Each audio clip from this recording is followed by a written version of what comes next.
first passage we have 5 questions. 1-2 questions are direct questions, so we can get answer easily, and 3-5 are multiple choice questions. Now it is changed into 5 into 2 and the marks are double here. Previously this marks is 5 and it is increased by 5 marks extra, so we'll get 10 marks. Each question gets 2 marks. And second question, poem, unseen poem. So initially 3 questions are multiple choice questions. We have 3 into 2, 6 questions. Here also marks increased. So conversation is deleted and the unseen passages. So we have 5 marks. It is reduced to 4 marks. 2 into 1. We are having only 2 questions. 2 into 2, 4 marks. So total 10 plus 6 plus 4 will have 20 marks here. So initially we have 15 marks previously. Now it is changed into 20 marks. So in section B, we have passages correcting under the limited part, line parts. So we have 2 marks. It is deleted. And we have combined sentences. Initially it is 7 marks. It is reduced to 4 marks. So initially active voice, passive voice 1 mark. It is changed into 2 marks. Marks increased here. So we don't have any direct indirect in the given model paper. So we have filling propositions. We have initially 1 mark. It is increased to 2 marks. So filling the forms of verbs, దీన్ని యాస్టీస్గా 2 మార్క్స్కే ఉంచడం జరిగింది. So fill in the blanks articles ఇది model పేపర్లో ఇవ్వలేదు. Next expressing idea, it's time, ఇది కూడా model పేపర్లో ఇవ్వలేదు. అడ్వైజ్ అనేది ఇచ్చాడు. ఇది ముందు 1 మార్క్ ఉండేది, 1 మార్క్ని 2 మార్క్స్ చేశారు. పొలైట్ రిక్వెస్ట్ అనేది 1 మార్క్ ఉండేది, 1 మార్క్ని 2 మార్క్స్ చేశారు. సెంటెన్స్ మీనింగ్ 1 మార్క్ ఉండేది, దీన్ని 2 మార్క్స్ చేయడం జరిగింది. సో ఇది 6 మార్కులు ఇక్కడ కనిపిస్తుంది. ఇక్కడ 4, 6, 8 ప్లస్ 6 10 మార్కులు ఇక్కడ కనిపిస్తుంది మనకి. సో ఇనీషియల్గా క్రియేటివ్ ఎక్స్ప్రెషన్లో ప్రీవియస్ పేపర్లో 15 మార్క్స్ ఉండేది. సో ఇక్కడ మోడల్ పేపర్లో మనకు కనిపించిన దాంట్లో కాన్వర్సేషన్ ఇచ్చాడు. కాన్వర్సేషన్ అనేది 10 మార్క్స్కి ఇచ్చాడు. డిస్క్రిప్షన్ అనేది మనకి ఎక్కడ కనిపించలేదు. అలాగే డైరీ ఎంట్రీ అనేది ఇచ్చాడు. స్క్రిప్ట్ రైటింగ్ అనేది ఇవ్వలేదు. డైరీ ఎంట్రీ కూడా 10 మార్క్స్కి ఇవ్వడం జరిగింది. అలాగే HH క్వశ్చన్స్ అనేవి 5 మార్క్స్ ఉండేది, ఆ 5 మార్క్స్ని 10 మార్క్స్ చేశాడు. HH క్వశ్చన్స్ అనేది న్యూ మోడల్, ఇది కొత్తగా ఇంట్రడ్యూస్ చేశాడు. సో ఇది which, whom, when, why, how ఇలాంటి పదాలతో క్వశ్చన్స్ అనేవి ఇచ్చిన క్వశ్చన్కి మనం ఆన్సర్ రూపంలో ఫ్రేమ్ చేయాల్సి ఉంటుంది. సో పేపర్ 2లో మనకి ఇప్పటి వరకు మన పేపర్ 1లో ఏమేమి మార్కులు జరిగినాయో చూసాము. అలాగే పేపర్ 2లో మార్కులు మనం చూస్తాం. సో 1-5 సెక్షన్ 1లో రీడింగ్ కాంప్రహెన్షన్ ఉంది. ఇది ఇనీషియల్గా 5 మార్క్స్ ఉండేది, అది 10 మార్క్స్ పడడం జరిగింది. సో డైరెక్ట్ క్వశ్చన్స్ ప్యాసేజ్ నుంచి మనం డైరెక్ట్గా ఆన్సర్ చేసేది. సో మల్టిపుల్ చాయిస్ క్వశ్చన్స్ టోటల్గా 5 into 2, 10. Each question gets 2 marks. So ఇక్కడ కూడా reading comprehension story, unseen story ఇచ్చారు. ఆ స్టోరీలో ఇప్పుడు 5 మార్క్స్ ఉండేవి. 5 మార్క్స్ని 2 into 2 4 మార్క్స్ చేయడం జరిగింది. సో రీడింగ్ కాంప్రహెన్షన్ అనేది స్టోరీ రెండోది. ఇక్కడ జంబుల్ సెంటెన్స్ అనేది మోడల్ పేపర్లో మనకి కనిపించలేదు. అలాగే సెక్షన్ బిలో గ్రామర్ పార్ట్లో సో సినానిమ్స్ ఏదైతే ఉందో ఒక పారాగ్రాఫ్ ఇచ్చి ఆ సినానిమ్స్ 2 మార్క్స్కి ఉండేది, ఆ 2 మార్క్స్ని 4 మార్క్స్ చేయడం జరిగింది. సో పారాగ్రాఫ్ మ్యాచింగ్ ఇక్కడ 2 మార్క్స్ ఉండేది, 2 మార్క్స్ని 4 మార్క్స్ చేయడం జరిగింది. అంటే ఈచ్ క్వశ్చన్ హాఫ్ మార్క్ ఉండేది, హాఫ్ మార్క్ని 1 మార్క్ చేయడం జరిగింది. అలాగే choose the right form 2 marks ఉండేది, అది 4 మార్క్స్ చేయడం జరిగింది. Next complete the spellings with AIEO, OE, IA ఇది 1 మార్క్ ఉండేది, ఇది 2 మార్క్స్ చేయడం జరిగింది. సఫిక్సెస్ ఇది 2 మార్క్స్ 1 మార్క్ ఉండేది, దాన్ని 2 మార్క్స్ చేయడం జరిగింది. రాంగ్లీ స్పెల్డ్ 2 మార్క్స్ ఉంది, అదే 2 మార్క్స్ కింద ఉంచారు. డిక్షనరీ ఎంట్రీ ఇది కొత్తగా ఇంట్రడ్యూస్ చేసింది. ఈ డిక్షనరీ ఎంట్రీ కూడా యాజ్ ఇట్ ఈజ్గా 2 మార్క్స్కి ఉంచడం జరిగింది. Next arrange the correct heading. కొన్ని అక్కడ 8, 10 అక్కడ సెంటెన్సెస్ ఇస్తారు. ఆ సెంటెన్సెస్ని కరెక్ట్గా ఫ్రేమ్ చేయాల్సి ఉంటుంది. ఇది 2 మార్క్స్ ఉంది, 2 మార్క్స్ యాజ్ ఇట్ ఈజ్గా ఉంచారు. So phrasal verbs, idiomatic expressions, binomial expressions, bargain expressions అనేది మోడల్ పేపర్లో ఇవ్వడం లేదు, కనిపించలేదు. మేబీ ఎగ్జామ్లో ఒకటి ఇచ్చే అవకాశం ఉంది. మ్యాచింగ్ విత్ దైర్ మీనింగ్స్ ఇది 2 మార్క్స్ ఉండేది, 2 మార్క్స్ యాజ్ ఇట్ ఈజ్గా ఉంది. సో సెక్షన్ సిలో క్రియేటివ్ ఎక్స్ప్రెషన్లో ఇందాక ఆల్రెడీ పేపర్ 1లో మాట్లాడుకున్నాం కదా, లెటర్ రైటింగ్ అనేది 10 మార్క్స్ ఇచ్చాడు. న్యూస్ రిపోర్ట్ అనేది కనిపించలేదు. అలాగే బయోగ్రాఫికల్ స్కెచ్ కనిపించింది. సో స్టోరీ విత్ హింట్స్ అనేది మనకు అక్కడ కనిపించలేదు. ఇక్కడ కూడా బయోగ్రాఫికల్ స్కెచ్ అనేది 10 మార్క్స్, అంటే ఆల్టర్నేటివ్ క్వశ్చన్స్ ఉంటాయి కాబట్టి మనం చూసుకోవచ్చు. అలాగే ఇది కూడా కొత్త క్వశ్చన్ న్యూగా ఇంట్రడ్యూస్ చేశాడు. డిస్క్రిప్షన్ బేస్డ్ ఆన్ డయాగ్రామ్, ఇది 5 మార్క్స్ ఉండేది ఇనీషియల్గా, ఇది కూడా 10 మార్క్స్కి ఇవ్వడం జరిగింది. సో న్యూ మోడల్ని మనం ఒకసారి ఆలోచన చేస్తే సెక్షన్ ఏలో రీడింగ్ కాంప్రహెన్షన్ అనేది 30 మార్క్స్ ఉంది, గ్రామర్ అండ్ వొకాబులరీ 40 మార్క్స్ ఉంది, క్రియేటివ్ ఎక్స్ప్రెషన్స్ 30 మార్క్స్ ఇవ్వడం జరిగింది. టోటల్ 100 మార్క్స్ ఇవ్వడం జరిగింది. సో క్వశ్చన్ పేపర్ని మళ్ళీ ఒకసారి మనం చూస్తే, సో రీడింగ్ కాంప్రహెన్షన్ అనేది 30 మార్క్స్ ఇచ్చాడు. ఒక కాంప్రహెన్షన్ ఇస్తాడు. ఆ కాంప్రహెన్షన్లో 1-2 క్వశ్చన్స్ డైరెక్ట్ క్వశ్చన్స్ ఉంటాయి. ఇవి డైరెక్ట్గా మనకి పారాగ్రాఫ్లోనే ఆన్సర్ చూడగానే తెలుస్తుంది. ఇవి మల్టిపుల్ చాయిస్ క్వశ్చన్స్. సో 3, 4, 5 అనేది మల్టిపుల్ చాయిస్ క్వశ్చన్స్ కింద ఉంటాయి. ఇవి కూడా కొద్దిగా అర్థం చేసుకుంటే పారాగ్రాఫ్ని మనం రాయగలుగుతాం. సో అన్సీన్ పోయం ఇది. అన్సీన్ పోయంలో ఇక్కడ ఫస్ట్ క్వశ్చన్ మల్టిపుల్ చాయిస్ ఇవ్వడం జరిగింది. సో 7th క్వశ్చన్ కూడా మల్టిపుల్ చాయిస్ క్వశ్చన్ ఇచ్చి ఇవ్వడం జరిగింది. అలాగే థర్డ్ రీడింగ్ ప్యాసేజ్లో అన్సీన్ స్టోరీ ఇచ్చాడు. అన్సీన్ స్టోరీలో ఇక్కడ మల్టిపుల్ చాయిస్ ఇవ్వడం జరిగింది. 2, 2, 4. ఇక్కడ టేబుల్ ఫామ్ ఇచ్చాడు. ఈ టేబుల్ ఫామ్లో మనం చూసి రాయాల్సి ఉంటుంది. ఇది యాక్చువల్గా పేపర్ 2లో మనం ఫస్ట్ క్వశ్చన్ చూడగలుగుతాం. So 5, 2, 10.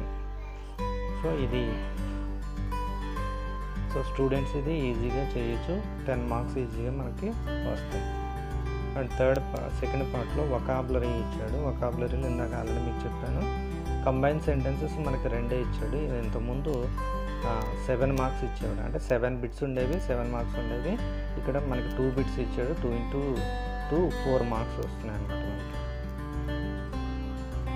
So active voice, passive voice ఇచ్చాడు. మనకి ఇక్కడ మోడల్ పేపర్లో డైరెక్ట్, ఇండైరెక్ట్ అని కనిపించలేదు.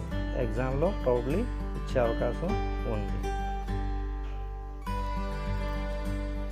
Fill in the blank with suitable prepositions.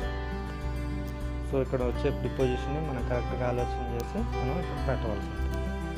And 20th suitable form of verb. అందులో వెర్బ్ ఫామ్ ఏది సూట్ అవుతుందో చూసి పెట్టవలసి ఉంటుంది. సో అడ్వైజ్ అనేది ప్రీవియస్ క్వశ్చన్ పేపర్లో ఉంది, ఇక్కడ కూడా ఇచ్చాడు. అలాగే పొలైట్ రిక్వెస్ట్ అనే దాన్ని కూడా మార్చలేదు. ఇక్కడ మనకి ఫారెన్ ఎక్స్ప్రెషన్, ఇడియోమేటిక్ ఎక్స్ప్రెషన్స్ ఇలాంటివి మనకి ఈ క్వశ్చన్ పేపర్లో కనిపించలేదు. మేబీ పేపర్ టఫ్గా ఉండాలంటే అవి 1-2 క్వశ్చన్ పేపర్లో యాడ్ చేసే అవకాశం ఉంటుంది. అలాగే ఇక్కడ సెంటెన్స్ ఆ మీనింగ్ ఏంటి అని అడిగాడు. దాన్ని మనం కరెక్ట్గా చూస్ చేసి చెప్పవలసి ఉంటుంది. పారాగ్రాఫ్ ఇచ్చాడు. ఆ పారాగ్రాఫ్లో అండర్లైన్ వర్డ్స్ ఏవైతే ఉన్నాయో అండర్లైన్ వర్డ్స్ యొక్క సినానిమ్, అంటే కరెక్ట్ వర్డ్ మీనింగ్ ఏదైతే ఉందో దాన్ని మనం చూస్ చేసుకుని అక్కడ రాయవలసి ఉంటుంది. అలాగే ఇక్కడ పారాగ్రాఫ్ ఇచ్చాడు, యాంటోనిమ్స్ ఇచ్చాడు, ఏలో బీలో ఇచ్చాడు. ఆ ఏలో బీలో ఉన్న వాటిని మనం కరెక్ట్గా వ్యతిరేక పదాలను రాయాల్సి ఉంటుంది. Fill in the blanks of right form of words. ఇక్కడ ఇచ్చిన ఏవైతే బ్రాకెట్స్లో ఏవైతే ఇచ్చాడో దానిలో కరెక్ట్ వర్డ్ ఏదైతే వస్తుందో దాన్ని మనం చూసి ఇక్కడ పెట్టవలసి ఉంటుంది. ఇలాంటివన్నీ మనకి హాఫ్ మార్క్ ఉండేవి. హాఫ్ మార్క్ అన్నీ కూడా 1 మార్క్ చేయడం వల్ల మనం కరెక్ట్గా ఆన్సర్ని గెస్ చేయగలిగితే మనకి మ్యాక్సిమం మార్క్స్ ఈజీగా వస్తాయి. అలాగే ఇక్కడ ఇచ్చిన వర్డ్స్ ఏవైతే ఉన్నాయో ఆ వర్డ్స్ని మనం ఇక్కడ కరెక్ట్గా చూజ్ చేయవలసి ఉంటుంది. So complete the words with suffixes. Suffix అంటే తర్వాత వచ్చేది, ప్రిఫిక్స్ అంటే ముందు వచ్చేది, వర్డ్ ముందు వచ్చేది. సో ఇవి ఈ 28, 27, 26, 25 అండ్ 24 అనేవి, ఈ 23 ఈ బిట్ పేపర్ అనేది మనం ఈజీగా చేయొచ్చు. మ్యాక్సిమం మార్క్స్ మనం స్కోర్ చేసే అవకాశం ఉంటుంది కాబట్టి స్టూడెంట్స్ కొద్దిగా దాని మీద ఇంట్రెస్ట్ చూపిస్తే మ్యాక్సిమం మార్క్స్ స్కోర్ చేస్తారు. So wrongly spelled word identify చేయాలి, దాన్ని కరెక్షన్ చేయాలి. సో ఇది కూడా ఈజీగానే ఉంటుంది.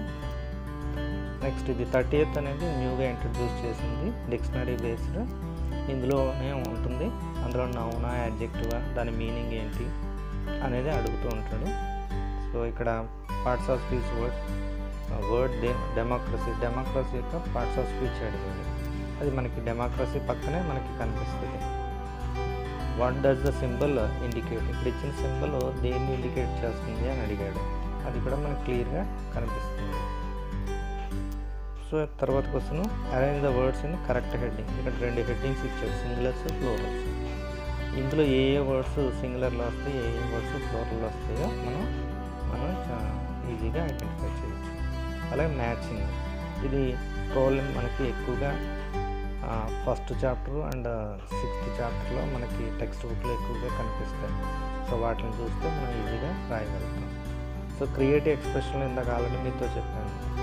సో ఇక్కడ పాసిబుల్ కన్వర్సేషన్ ఇచ్చాడు, 10 మార్క్స్. ఈ కన్వర్సేషన్ ఇచ్చినప్పుడు మనం డైరెక్ట్గా కన్వర్సేషన్ రాసేస్తే ఆ లెంగ్త్ అనేది తగ్గుతుంది. కాబట్టి కన్వర్సేషన్ని మనం రాసేటప్పుడు కొద్దిగా ఆ హింట్ యొక్క ప్రీవియస్ హిస్టరీని ఒక పారాగ్రాఫ్ రూపంలో రాయగలిగితే మనకి మార్క్స్ అనేది పెరుగుతుంది, కొంచెం పారాగ్రాఫ్ అనేది కూడా పెరుగుతుంది. సో కాన్వర్సేషన్ రాసేటప్పుడు ఎక్కువగా మనం ప్యాసివ్ వాయిస్ని ఎక్కువగా ఉపయోగించాలి. ఎందుకంటే అది ఆల్రెడీ జరిగిపోయిన దాని గురించి మాట్లాడుతున్నాం కాబట్టి ఆ జరిగిపోయిన దాన్ని రాసేటప్పుడు పాస్ట్ టెన్స్లో ఉంటుంది. ఆ పాస్ట్ టెన్స్ను కూడా సింపుల్ పాస్ట్ కానీ మనం ఎక్కువగా ఉపయోగిస్తే, ప్యాసివ్ ఫామ్లో ఉపయోగిస్తే మనకి ఎక్కువ రిజల్ట్ అనేది మ్యాక్సిమం మార్క్స్ వస్తాయి. కాబట్టి ఈ కాన్వర్సేషన్, పాసిబుల్ కాన్వర్సేషన్ రాసేటప్పుడు కనీసం ఒక 1.5 పేజీ అన్నా మనం రాయగలిగితే మనకి మ్యాక్సిమం మార్క్స్ వస్తాయి. గ్రామటికల్ మిస్టేక్స్ అనేవి తక్కువగా ఉండేటట్టుగా చూసుకోవాలి. ఇక్కడ ఏమడిగాడు, డైరీ ఎంట్రీ అడిగాడు.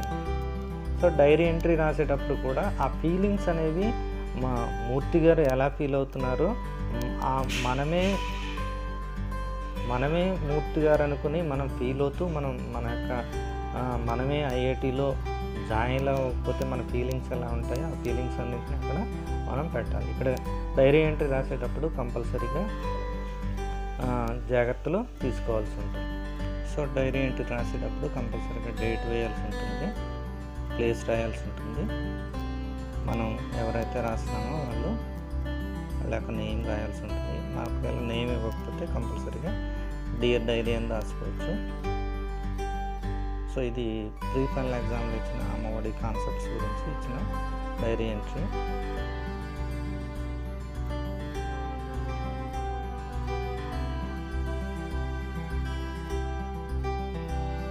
సో దీని మీదే ఒక లెటర్ రైటింగ్ కూడా ఇచ్చాడు. ఆ లెటర్ రైటింగ్ కూడా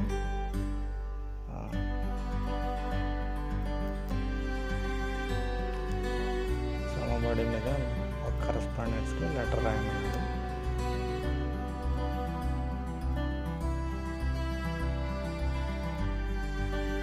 సో ఇప్పటి వరకు మనం 26లో ఏ గురించి మాట్లాడుకున్నాం. సో లెటర్ రాయమన్నాడు, అలాగే న్యూస్ రిపోర్ట్ రాయమన్నాడు. సో తర్వాత క్వశ్చన్ నీలం సంజయ్ రెడ్డి గురించి బయోగ్రాఫికల్ స్కెచ్ రాయమన్నాడు.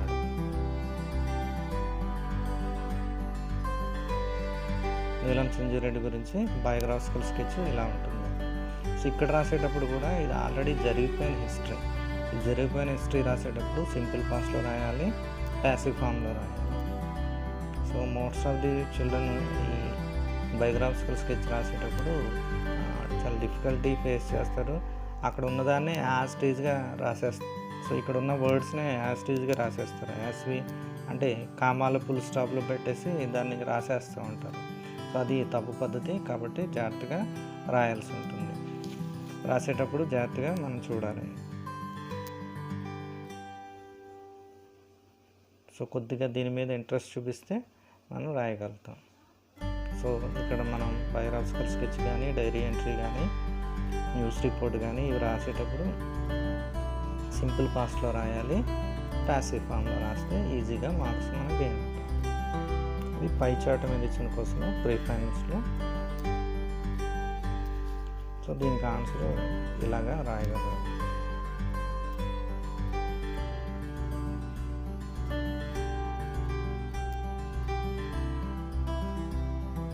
అలాగే పేపర్ 1లో WH క్వశ్చన్స్ ఇలా ఉంటుంది.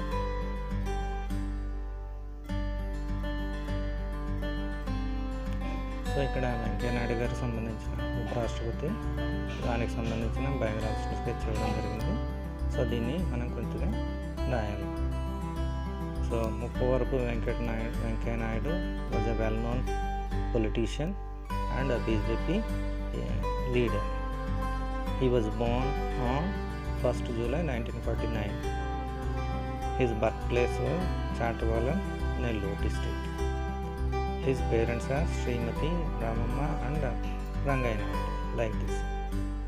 So he married to Mrs. Usha, like this. The positions which was held by Mr. Venkaiah Naidu, so and so and last. The present position of Mr. Venkaiah Naidu is 13th Vice President of India from 11th August to 2007 to till now. Like this we can write. So we need to write the WH questions. A common and rich culture. ఇక్కడ ఇచ్చిన ఏదైతే underline ఉందో ఈ underline దానికి మనం question రూపంలో రాయాలి. Art and literature. Next our culture and heritage. Underline చేసిన దాన్ని మనం ఇక్కడ ఇచ్చిన పారాగ్రాఫ్ని 1 or 2 times చదివితే ఆటోమేటిక్గా ఆ WH క్వశ్చన్ అనేది ఫ్రేమ్ చేయగలుగుతాం. సో ఇక్కడ నెక్స్ట్ ఒక పై చార్ట్ ఇచ్చాడు. ఈ పై చార్ట్లో సో మొబైల్ ఫోన్స్ యొక్క పర్సంటేజ్ అనేది ఇచ్చాడు. ఏ ఫోను ఎంత పర్సంటేజ్లో అమ్ముడవుతున్నాయి అనేది ఇచ్చాడు. సో దాన్ని మనం ఈజీగా రాయొచ్చు. So children, hope you enjoy the video. So children, and finally letter writing. Letter writings are 2 types. One is formal and informal. So formal is official work, letter to principal, letter to commissioner, higher authorities. So this is formal letters. So first we need to write the sender's address. If not given, write your address. మధ్యలో ఒక blank line వదిలాలి. Date రాయాలి. Date అనేది ఎప్పుడు ఈ రూపంలో రాయకూడదు. So ఇలాగే రాయాలి. So receivers address. ప్రతి దాని మధ్యలో ఒక లైన్ అనేది ఉపయోగించాలి. సో ఈ సబ్జెక్ట్ అనేది కంపల్సరీగా క్వశ్చన్లో ఇస్తాడండి. ఫర్ ఎగ్జాంపుల్ ఇక్కడ ఇచ్చాడు చూడండి. ఏ news report giving details of launch of Amma Vodi programme. So ఇక్కడ ఇచ్చిన దాన్నే మనం కొద్దిగా మార్పులు చేసి రాస్తాం. దాన్నే సబ్జెక్ట్ కింద మనం రాస్తాం. సో సబ్జెక్ట్ అయిన తర్వాత ఈ సబ్జెక్ట్ కూడా 4 to 6 words లోపల రాయాలి. చాలా చిన్నగా రాయాలి. తర్వాత బ్లాంక్ లైన్ వదలాలి. Salutation, dear sir, dear madam, respected sir, like this. So ఇక్కడ paragraph 1, paragraph 2, paragraph 3 at least 3 paragraphs ఉండేటట్టుగా చూసుకోవాలి. So through the column of your esteemed newspaper, I would like to draw attention of concern authorities towards the subject. అంటే వాళ్ళని కొద్దిగా మనం appreciate చేస్తూ మీ news పేపర్లో వచ్చిన సబ్జెక్టు ఏంటైతే ఉందో అని మనం ఇక్కడ చెప్తున్నాం. అంటే వాళ్ళ దృష్టికి అటెన్షన్ని తీసుకెళ్తున్నాం. అది చిన్నది. మనం ఎట్లాంటిది వచ్చినా ఈ 2 lines మనం రాస్తే పారాగ్రాఫ్ అనేది పెరుగుతుంది. తర్వాత మనం ఏదైతే క్వశ్చన్ ఇచ్చాడో ఆ క్వశ్చన్ని రాస్తాం. పారాగ్రాఫ్లో బికాజ్ ఆఫ్ దిస్ అంటే దీనివల్ల బ్యాడ్ కండిషన్స్ వల్ల మనకి ఈ ప్రాబ్లమ్స్ ఫేస్ అవుతున్నాయని చెప్పి ఇంజురీస్ అవ్వడం, రోడ్ యాక్సిడెంట్స్ అవ్వడం, లేదా శానిటేషన్ ప్రాబ్లం రావడం, ఇలాంటివన్నీ మనం రాయొచ్చు. చివరిగా పారాగ్రాఫ్ 3లో దాన్ని ఎలా ఎరాడికేట్ చేయాలి లేదా నెసెసరీ స్టెప్స్ ఏం తీసుకోవాలో మనం అక్కడ చెప్పాలి. సో చివరిలో థ్యాంక్ యూ యువర్స్ ఫెయిత్ఫుల్లీ, ఇక్కడ ఒబీడియంట్లీ అనేది రాయకూడదు, ఫెయిత్ఫుల్లీ అని కానీ ట్రూలీ అని కానీ రాయాలి. అక్కడ నేమ్ ఏదైనా ఇస్తే రాస్తాం, లేకపోతే ఇంటూలు పెట్టాల్సి ఉంటుంది. నెక్స్ట్ అన్సీన్ ప్యాసెస్ వచ్చినప్పుడు రీడ్ ద క్వశ్చన్స్, ఆ క్వశ్చన్స్ని మనం కరెక్ట్గా గెస్ చేయాలి.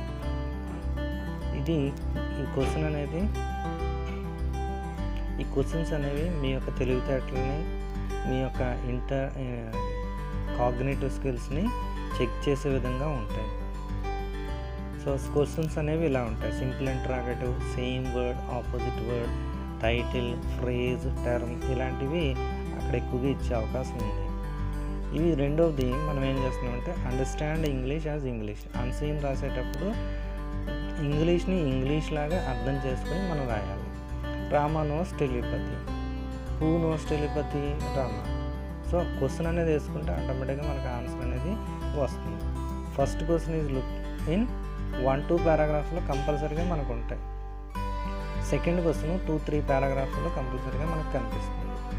అలాగే ఆపోజిట్ వర్డ్స్ కానీ, సిమిలర్ వర్డ్స్ కానీ, టైటిల్ ఆఫ్ ది పారాగ్రాఫ్ కానీ, కీవర్డ్స్ కానీ, ఇలాంటివి మనకి ఎక్కువగా క్వశ్చన్స్లో ఇచ్చే అవకాశం మనకి ఎక్కువగా ఉంది. So children, if you have any doubts please WhatsApp to my WhatsApp number 9062549001. Otherwise you can watch my videos on Champion Talks.